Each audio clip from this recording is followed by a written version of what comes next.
ego memaafkan. Cuman insya Allah kalau orang yang datang meminta maaf itu kayak Nabi, siapa yang gak akan memaafkan? Kalau yang datang meminta maaf itu kayak Abdullah, sampai ngehadiahin satu kebun, siapa sih yang sulit untuk memaafkan ya? Masalahnya kadang-kadang kita dua-duanya nih ego nih, yang ngerasa bersalah, minta maafnya asal-asalan, gak serius, gak kayak Nabi ngebujuk sampai Sofiyah yang marah jadi malah cinta kepada Nabi. Kan itu berarti usaha Nabi luar biasa ya. Kalau kita kan kadang-kadang minta maaf cuma satu kata, udah maaf, udah gitu doang kan. Kalau Nabi, maafin ya Sofiyah, maafin ya, maafin. Sampai Sofiyah akhirnya jatuh hati kepada Nabi. Abdullah, maafin ya Muawiyah, saya hadiahin nih kebun saya, saking seriusnya minta maaf. Gitu cara minta maaf. Yang melawan ego, bukan sekedar udah maafin ya, udah sekedar, enggak. Benar-benar dia serius dan merasa harus menebus kesalahannya. Ini namanya meminta maaf. Kalau orang minta maafnya kayak gini, maka bagi yang merasa terzalimi juga akan lebih ringan memaafkan. Bagaimana kalau orang yang minta maaf ke kitanya gak serius-serius amat, gak kayak Nabi, gak kayak Abdullah, gak kayak cerita-cerita yang lain. Gimana cara kita memaafkan dia padahal kita ngerasa dia kayak belum serius meminta maaf, bahkan belum meminta maaf. Ada juga kisah yang luar biasa, saya baca kisah ini malah merasa malu kepada diri sendiri dan menangis. Kisah Nabi Yusuf alaihissalam. Nabi Yusuf itu akhlaknya luar biasa. Jadi wajar banget kalau Nabi Yakub memang sayang banget sama Yusuf. Nabi Yakub punya 12 anak laki-laki yang kemudian dimisalkan oleh Nabi Muhammad seperti 12 bulan dalam 1 tahun kan ya. Dan Yusuf adalah bulan Ramadan. Nabi Yakub itu mencintai semua anak laki-laki beliau. Tapi Yusuf beda, istimewa banget. Kenapa? Karena emang dia istimewa. Akhlaknya tuh di atas rata-rata. Salah satu adegannya, kan kita tahu Nabi Yusuf itu dizolimin oleh kakak-kakaknya. Difitnah, dihina, dicuekin, gak dibawa. Kalau mereka ada acara bareng tuh Yusuf gak dibawa. Pokoknya Yusuf itu dicurangin aja oleh kakak-kakaknya. Sampai puncaknya mereka buat rencana jahat dengan cara mengajak Yusuf untuk berburu, lalu mencelakai Yusuf dengan memasukkan Yusuf ke dalam sebuah sumur yang dalam, walaupun bukan sumur yang menggenang air sehingga nggak tenggelam, tapi dalam nggak bisa naik ke atas. Dan waktu itu usia Yusuf baru 7 tahun, kelas 1 SD. Usia Yusuf baru 7 tahun. Dilempar ke dalam sumur, bajunya diganti, baju yang aslinya dilumurin dengan darah palsu dari darah hewan, dibawa kepada Yakub, dikatakan Yusuf sudah dimakan hewan buas, serigala. Yakub tahu ini adalah makar kakak-kakaknya, nggak mungkin Yusuf dimakan serigala. Beliau tahu siapa Yusuf. Akhirnya Nabi Yakub menyendiri karena sedih, kakak-kakaknya balik lagi ke sumur tadi ngelihat Yusuf masih hidup apa enggak, ternyata Yusuf masih hidup. Apa yang mereka lakukan kemudian? Mereka mengangkat Yusuf ke atas, menjualnya kepada para musafir. Ini makarnya kakak-kakak Yusuf. Udah menyakiti Yusuf, menzalimi Yusuf, mencurangi Yusuf, memisahkan Yusuf dengan ayahnya, sekarang malah dijual kepada para musafir. Jadi budak. Bayangin, yang memperbudak adiknya adalah justru kakaknya sendiri. 10 orang kakaknya, mereka sepakat, ya udah daripada nanti Yusuf bisa naik lagi ke atas ketemu dengan ayah, ketahuan kalau kita bohong, mending kita usir aja Yusuf sejauh-jauh mungkin. Gimana caranya? Kita jual aja kepada para karavan dagang yang lewat. Lewat sekelompok karavan dagang, Yusuf diikat, kemudian mereka bilang, ini ada budak, harganya bagus nih, murah tapi dia bisa dijual mahal nanti di Damaskus. Coba kamu beli. Akhirnya orang kaya yang berdagang itu membeli Yusuf dengan harga yang sangat murah. Ketika dibeli, mau dibawa, kakak-kakaknya diam aja, melepaskan adiknya, kayak garing gitu. Ekspresi wajahnya tuh kayak flat banget, gak ada rasa kasihan, sedih, gak ada sama sekali, gak ada kasih sayangnya. Benar-benar gak ada kasih sayangnya. Yang muncul adalah rasa dengki yang luar biasa di dalam hati mereka. Yusuf dijual kepada orang lain, adiknya sendiri. Akhirnya Yusuf sebelum dibawa oleh para pedagang yang udah membeli dia, Yusuf bilang, Tuan, kepada pedagang yang paling kaya, bolehkah saya pamitan dulu dengan orang-orang yang udah menjual saya? Dia gak mau bilang mereka kakaknya. Kenapa? Takutnya nanti orang jadi tahu kejahatan mereka. masih menjaga aib mereka. Kalau bilang itu kakak-kakak saya, mereka akan mempertanyakan kenapa kakak menjual adiknya sendiri. Kok jahat banget sih kakak ini? Akhirnya nggak jadi dijual, nggak jadi beli kan? Nggak tega kepada anak ini. Tapi dia bilang, bolehkah saya pamit kepada orang-orang itu yang sudah menjual saya kepada Tuhan? Kata tuannya ini, boleh, jangan lama-lama. Ya udah, datanglah Yusuf memeluk kakaknya erat satu persatu. Apa kata Yusuf? Hafizakumullah wa in dayya'tumuni. Semoga Allah menjaga kalian walaupun kalian mentelantarkan saya. Semoga Allah memelihara kalian walaupun kalian mengusir saya. Semoga Allah menyayangi kalian walaupun kalian sama sekali tidak sayang kepada saya. Didoain lagi oleh Nabi Yusuf, dipeluk satu-satu, didoain satu-satu oleh Nabi Yusuf. Semoga Allah menjaga kalian walaupun kalian mentelantarkan saya. Semoga Allah memelihara kalian walaupun kalian mengusir saya dengan cara menjualnya. Semoga Allah menyayangi kalian walaupun kalian membenci saya. Baru Yusuf pergi. Ini kasih sayang luar biasa dari Nabi Yusuf alaihissalam, akhlak. Memaafkan kakak-kakaknya, menutupi aib kakak-kakaknya. Begitu nanti Yusuf sukses di Mesir, kakak-kakaknya datang mencari bantuan karena musim kemarau yang panjang. Malah Yusuf memberikan bantuan kepada kakak-kakaknya secara diam-diam. Gak ketahuan kalau ini adalah adik mereka, Yusuf yang sekarang udah sukses. Dan dipertemukan dengan ayahnya, dimaafkan. Gak ada satupun yang dizolimi oleh Yusuf alaihissalam. Dan ini menjadi permisalan kisah betapa mulianya akhlak Nabi Yusuf alaihissalam. Sehingga Nabi SAW mengatakan, nanti di hari kiamat di padang mahsyar ada seorang hamba yang disidang oleh Allah, dosanya banyak banget, amal solehnya gak ada. Ninggalin sholat ini itu segala macam, dosanya banyak banget, amal solehnya hampir gak ada. Sehingga Allah mengatakan kepada para malaikat yang mencatat amal, coba periksa amal solehnya. Kata malaikat gak ada. Kata Allah periksa lagi, gak ada, periksa lagi. Ada nih, cuman satu doang. Apa amal soleh dia yang satu itu? Amal soleh dia yang satu itu cuman memaafkan orang lain. Dia itu bukan ahli ibadah, bukan apa-apa, cuman amal soleh dia itu orangnya lapang dada. Kalau ada yang bersalah ke dia, dia maafin, dia doain kebaikan untuk orang itu. Gak pernah melakukan ibadah-ibadah yang hebat seperti ahli ibadah. Gak pernah berjihad seperti para syuhada. Gak pernah mengajarkan ilmu seperti para ulama. Satu-satunya amal soleh dia adalah gampang memaafkan orang lain. Sehingga kata Allah kepada para malaikat, masukkanlah dia ke ke surga. Sebagaimana dia memaafkan saudaranya, begitu juga aku sudah memaafkan semua kesalahan-kesalahannya. Ini kan modal banget nih. Makanya disebutkan al-jaza min jinsil amal. Balasan itu sesuai dengan jenis amal. Kalau kita maafin orang lain, Allah maafin kita. Kalau kita sulit banget memaafkan kesalahan orang lain, Allah juga akan mempersulit memaafkan kita. Jadi dosa kita tuh lama diampuni. Gara-gara apa? Kita juga lama memaafkan kesalahan orang lain. Sehingga hanya dengan satu amalan memaafkan orang, sering tuh, gak sekali doang. Berkali-kali orang bersalah ke dia, berkali-kali dia maafin orang itu, maka Allah SWT juga melihat dosanya banyak emang, tapi kan dia pemaaf, maka Allah juga lebih pemaaf daripada dia kepada kesalahan-kesalahannya. Ini teman-teman yang dirahmati Allah SWT, memaafkan yang luar biasa pahalanya di sisi Allah. Belum lagi nanti Nabi SAW bersabda,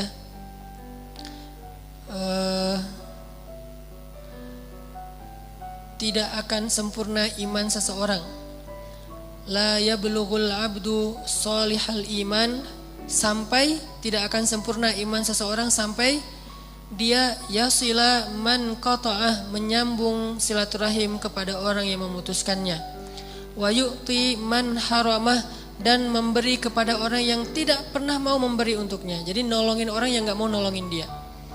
Wa yuhsinu ila man asa'ah ilaih, dan dia berbuat baik kepada orang yang udah menyakitinya. Wa yaghfiru liman syatamah, dan memaafkan orang yang menghinanya. Jadi enggak akan sempurna iman seseorang sampai dia menyambung silaturahim dengan orang yang memutuskan dia. Kemudian apalagi?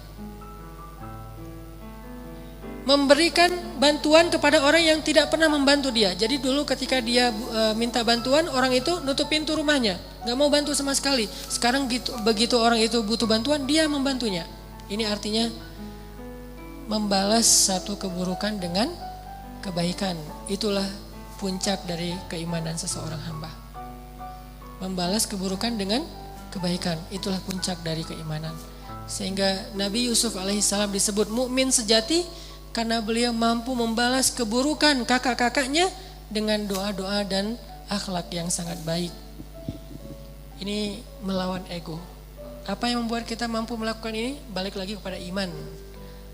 Man kana yu'minu billahi wal yaumil akhir falyusil rahimah. Siapa yang beriman kepada Allah dan hari akhir, hendaklah dia menyambung silaturahim. Pertanyaannya, apakah kita tetap harus menyambung silaturahim dengan mantan? Karena zaman modern sekarang pasti ada cerita-cerita SMA lah, kuliah segala macam. Perlu nggak nyambung silaturahim? Nggak perlu. Jangan balikan lagi. Jangan tiba-tiba nge-like lagi postingan dia. Jangan tiba-tiba komunikasi lagi diam-diam. Kenapa? Karena walaupun niat kita pengen silaturahim, tapi niat baik kita itu ditunggangi oleh syaitan dengan wasawisus syaitan. Dia ingin memunculkan lagi fitnah dalam urusan hidup kita. Bisa jadi fitnahnya munculin lagi perasaan yang gak boleh ada di hati kita untuk orang itu. Bisa jadi memunculkan konflik di dalam rumah tangga kita. Kenapa saya bilang gak boleh? Sampai Nabi aja membolehkan kita berbohong untuk bab ini. 3 bohong yang dibolehkan kan? Pada dasarnya dusta itu haram kecuali 3 kondisi. Berdusta dalam perang, taktik perang itu gak boleh jujur. Kita mau perangnya nanti strateginya gini, gak boleh. Dan yang namanya perang itu gak boleh jujur, harus pakai taktik. Kedua, berdusta demi mendamaikan 2 orang yang bertengkar. Satu bawa golok ngejar-ngejar, kamu lihat enggak tadi orang ada yang lewat depan kamu. Sejak saya berdiri sini gak ngeliat kecuali kamu. Dusta, padahal tadi ada yang lewat. Dia dusta demi menyelamatkan orang itu dari pembunuhan. Yang ketiga, seorang istri atau suami berdusta tentang masa lalunya dengan niat ingin melupakan. Bukan dengan niat pengen balikan ya. Dengan niat pengen ngelupain. Gak boleh jujur. Karena jujur di sini justru menyakitkan. Apalagi jujur aja gak boleh, apalagi balik lagi kan ya. Nyambung silaturahim, kan ini silaturahim. Enggak, khusus bab ini gak perlu balikan lagi. Udah aja lupain. Mudah-mudahan itu menjadi masa lalu kita yang Allah ampuni dosa-dosa kita. Maka sekarang hidup kita hanya untuk orang yang benar-benar sudah mengambil kita dengan nama Allah. Saya terima nikahnya dan seterusnya dan seterusnya. Jadi saya kasih catatan, jangan sampai nanti disalahartikan kata Ustaz Hanan, nyambung silaturahim kepada orang yang menyakiti kamu. Sambung orang yang memutuskan, dia dulu mutusin saya, sekarang saya pengen nyambungin. Jangan. Ini bukan mutusin dalam makna gitu ya, beda arti memutuskan di sini. Kalau perlu udah gak usah ketemu, kenapa? Merusak hati kita atau hati dia. Kalau misalnya pasangan kita kenal, malah ngerusak hati pasangan kita dan itu gak baik. Benar-benar diputuskan bukan karena kita memutuskan silaturahim, tapi karena kita ingin menghindar dari dosa-dosa. Kemudian ada lagi cerita dari Imam Syafi'i. Ini akhlak Imam Syafi'i. Imam Syafi'i juga di masa hidupnya tuh banyak haters. Sesoleh Imam Syafi'i juga ada haters. Jadi followers Imam Syafi'i itu bukan cuman karena pengen belajar kepada beliau, haters beda mazhab. Imam Syafi'i ditahzir, Imam Syafi'i dibid'ah-bid'ahin, Imam Syafi'i dibilang ngada-ngada, Imam Syafi'i dibilang gak punya dalil, hadisnya dhaif segala macam. Pokoknya begitu Imam Syafi'i posting satu nasihat 1 minute booster, banyak hatersnya. Ini apa-apaan sih, pamer banget sih, riya segala macam. Wah, ada aja tuh haters. Sehingga bisa dibilang dari 20 juta followers Imam Syafi'i itu, 1 jutanya tuh haters. Kebayang 1 juta haters kan lumayan tuh ya. Setiap posting mereka tuh aktif. Aktifnya tuh komen, gak nge-like, gak nge-repost, komen doang tuh. Apa kata Imam Syafi'i? Mereka mencela aku, maka aku tidak ingin membalasnya dengan keburukan yang sama. Mereka menghina aku, mereka menjauhi aku, mereka memfitnah aku, maka aku balik mendoakan mereka dengan doa-doa yang baik. Karena sesungguhnya mukmin itu seperti ud. Tahu ud? Ud itu kayu Arab yang memang punya harum. Dia tuh jadi kayak parfum. Orang Arab tuh kan ada 2 parfum ya, parfum cair sama parfum yang dibakar kan kayak dupa gitu kan. Nah, yang dibakar itu namanya kayu ud. Jadilah seperti kayu ud yang makin dibakar makin mengeluarkan asap yang harum. Itulah perumpamaan mukmin. Makin dibakar dengan celaan, dibakar dengan akhlak yang tidak baik, dibakar dengan berbagai macam tuduhan-tuduhan, dia makin harum. Kalau nggak dibakar nggak ketahuan harumnya, kecuali kita cium dari jarak dekat. Begitu dibakar jadi harum. Itulah mukmin. Kalau kita mau jadi mukmin sejati, jadilah ud, jadilah kayu yang harum. Ketika dibakar, asapnya memberi keharuman satu ruangan. Makin dibakar, makin harum. Jadi dia memberikan keharuman dan kebaikan untuk orang lain dengan cara apa? Mengorbankan dirinya sampai habis kayunya terbakar. Subhanallah, inilah yang disebut dengan mukmin. Makanya orang yang kayak gini, teman-teman, ketika kita dalam kondisi-kondisi yang seperti ini, difitnah, kita baper, kita sedih, itu kondisi kita yang paling dekat sama Allah. Kalau kita bersabar, justru Allah tuh ngedukung kita banget. Tapi kalau kita kepancing, Allah gak akan ngedukung kita. Karena ada kisah di zaman Nabi lagi lewat di sebuah pasar. Namanya di pasar kan ada aja orang bertengkar ya. Kayak di Mesir itu suka aja di Damri itu, kalau saya naik Damri, setiap hari saya naik Damri pasti ada yang bertengkar.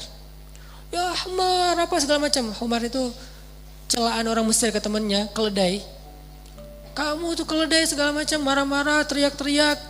Terus nanti orang di sebelahnya ngedamain dengan bilang shallu ala nabi, selawat kepada nabi. Akhirnya dia diam, sallallahu alaihi wasallam. Itu cara mereka ngedamain, suruh salawat.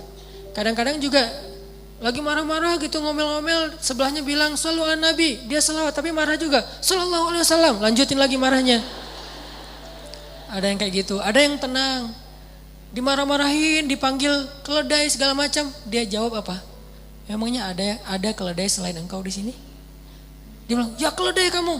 Emangnya ada keledai lain selain kamu di sini? Enggak ada. Ada. Sama aja jawabannya. Kan ini menjebak ya. Kalau dia bilang enggak ada berarti dia keledai. Kalau dia bilang ada, dia juga termasuk keledai. Akhirnya dia bingung, orang pada ketawa satu bus gitu-gitu. Banyak pokoknya kejadian-kejadian orang bertengkar di Damri kalau di Mesir itu banyak. Terutama bulan Ramadan. Karena orang Mesir itu enggak tahan lapar. Jadi kalau siang puasa itu pasti yang bertengkar itu 2 kali lipat lebih banyak kasusnya. Cuman hebatnya mereka, bertengkar itu cuman mulut doang, gak sampai baper di hati. Setelah itu ketawa-ketawa lagi, sampai ada cerita tetangga bacok-bacokan pakai parang, itu berdarah-darah. Setengah jam kayak gitu, setelah setengah jam saya lihat mereka udah pelukan, ketawa-ketawa, ngopi di depan apartemen gitu. Lah, ini masih berdarah loh, sambil diperban sambil ngopi. Ini orang Mesir. Jadi hati sama sikapnya tuh beda. Sikapnya tuh udah bacok-bacokan, hatinya masih saling mencintai gitu. Nah, ini agak-agak unik nih. Itu terjadi loh di Mesir. Nah, artinya di zaman Nabi itu, Nabi lagi jalan lewat pasar, tiba-tiba Nabi ngelihat 2 orang lagi berselisih. Cuman yang satu ngomel, yang satu diam. Nabi langsung berhenti, ngeliatin dari jauh. Yang satu ngomel, terus yang satu diam aja sambil tersenyum, diam. Makin disenyumin, makin dia ngomel, makin menjadi-jadi kan. Kok kamu senyum sih, gak marah? Pokoknya ngomel terus. Ya, diam aja. Nabi memperhatikan dari jauh sambil tersenyum. Mulut beliau komat kamit. Lama-lama gak tahan juga nih yang diomelin. Tadinya awalnya tersenyum, lama-lama dia mulai tegang, lama-lama dia cemberut, lama-lama kepancing lah dia bales. Udah mungkin berapa lama diomelin, akhirnya dia bales. Begitu dia bales, Nabi langsung diam, Nabi langsung pergi. Wajah Nabi tidak suka. Sahabat yang ikut bareng Nabi nanya, ya Rasulullah kenapa, ada apa? Kata Nabi, tadi ketika dia diam saat diomelin, ketika dia tersenyum, dia bersabar, malaikat ngedoain dia loh di sebelahnya. Jadi kalau kita ada 2 orang yang lagi bertengkar nih, yang ngomel itu di sebelahnya ada setan. Ya terusin. Dikomporin sama setan tuh, jadi cheerleadernya gitu. Di sebelahnya yang ngomel. Di sebelah orang yang diomelin kalau dia sabar, di sebelahnya tuh ada malaikat. Sabar ya, udah dipuk semua malaikat teh.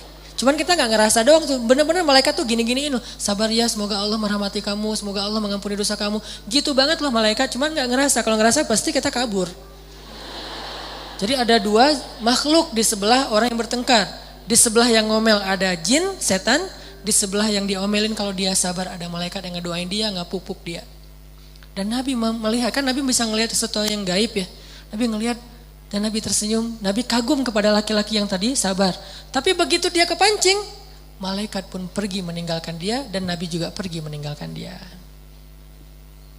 Jadi teman-teman ketika kita rame, diomelin orang, di jalan, dimaki, dicela segala macam, kalau kita diam, langsung dipuk-puk tuh sama malaikat. Dan puk-puknya malaikat tuh dua, ya Allah rahmati dia, ya Allah ampunilah dia. Kita didoain oleh malaikat. Dan Allah menjatuhkan kasih sayangnya kepada kita, menurunkan kasih sayang untuk kita. Selama kita berdiri dalam keadaan sabar. Begitu kepancing, malaikat langsung pergi. Gak suka dengan orang-orang kayak gini. Jadi malaikat tadinya udah seneng, udah mulai mention yang lain. Datang nih ada orang soleh nih pada ngumpul. Share location dong biar gua datang cepat gitu. Gak kesasar gitu. Pada ngumpul. Dan itu gak satu malaikat yang datang. Dikerumunin kayak kayak makanan yang kayak gula yang dikerumuni oleh semut. Jadi ada satu butir gula ditaruh di tengah, semut berdatangan tuh. Begitulah malaikat berdatangan kepada orang soleh yang sedang sabar, diam menghadapi omelan orang lain, sikap jahil orang lain. Datang berbondong-bondong malaikat mendoakan dia. Tapi begitu dia kepancing, semut itu langsung pada pergi. Begitu juga dengan orang yang ngomel. Orang yang ngomel itu seperti bangkai yang didatangi lalat. Jadi ada satu bangkai yang bau busuk, lalat langsung berdatangan. Begitu dia istighfar, lalat itu langsung pergi. Jadi dua-duanya didampingi oleh makhluk gaib. Yang satu oleh setan, yang satu oleh malaikat. Makanya ketika kita dalam kondisi dizolimi, itu kesempatan kita tuh untuk bisa mendapatkan kebaikan dari Allah, kebaikan dari malaikat. Bahkan kalau ada nabi, kebaikan dari nabi. Karena nabi komat kami ternyata ngedoain juga. Kenapa nabi ikut ngedoain? Karena nabi ngelihat malaikat mendoakan. Nabi itu pokoknya ngegeng banget lah sama malaikat. Kan nabi sama malaikat itu sering kayak nongkrong bareng gitu kan. Nabi itu sama Jibril teman-teman, itu kayak soulmate-an banget loh. Kan Jibril kalau turun menemui nabi itu berwujud seperti seorang cowok keren. Fatamatsala laha basyaran sawiyan.